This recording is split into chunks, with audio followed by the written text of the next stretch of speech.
I'm kind of also stunned here, Bill. Before I let you go, because the conversation is that maybe Tomlin would want to take a year off if it doesn't go well, and go hit the media.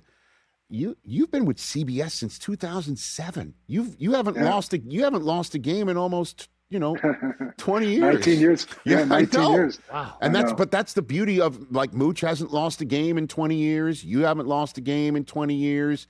Jimmy Johnson, who just stepped away from media, that's part, like, you're involved in the game. You're going to be in everybody's living rooms, certainly to kick off Sunday on CBS.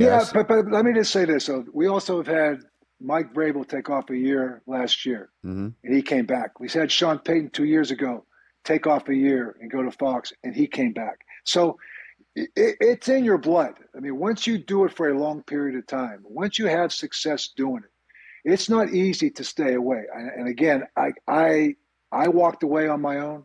I had many opportunities to come back, but I also kind of prioritized normalcy. And I think the one thing that happens, I love New York City. I mean, I just, having a normal life, being able to go grocery shopping in New York City, walk up and down and have that, anonymity, that was important to me. And I realized that I had kind of lost that in Pittsburgh. And when I kind of got it back, I said, wow, there's a different side of life where I can enjoy an off season. I can do a little bit of traveling. I can go to Broadway shows or go to concerts. And again, just have more of a normal life than you did before. I prioritize that. As much as I missed coaching and missed strategizing, I missed being with the players, missed being with the coaches, missed those Sunday afternoons. I actually missed, even at times, losing and people tell me, oh, you guys are done. Oh, great. It's all I needed to hear. Because I'm going to come back and be your worst nightmare. So, I love to compete. And I think that's the biggest thing, because the great coaches, they love competition. They thrive on it and they embrace it. And that's why you get back to the corner, the great ones, you see the very best come out of it. And so, again, you don't get that doing this on TV. But you also have an opportunity to have a voice, to be kind of a guardian of the game. In my opinion, that's what I look at myself as, to make sure that I try to give the insight to the viewers as to what we see it on the outside may not be exactly how it's being perceived on the inside. And there's a lot of other things that are involved, whether it was an overthrow by the quarterback or maybe a bad route by the receiver, a blown coverage because of miscommunication. So whatever it is, that's kind of part of the game. And trying to work through those things has kind of become the journey every one of these teams are taking right now on this wild card weekend. Is they've gone through these journeys, and sometimes those pitfalls may end up being the thing that propels you to another level of greatness. So it's just great, so many great storylines in this weekend. And, again, it's always a tough day. The day after our last game, you have Black Monday. We have 6 openings right now. And, so who knows? And there's always usually a surprise one later on. Who knows where that could come from? But that's the National Football League. I mean, the only thing constant in the NFL is change. That's one way to put it, for sure.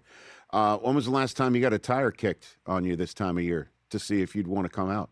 Was it, how long has it been? No. How long has it been? It's long time? Oh, yeah, it's been. I mean, I think I've answered. I think the word got out and I was saying no, and I think people quit asking.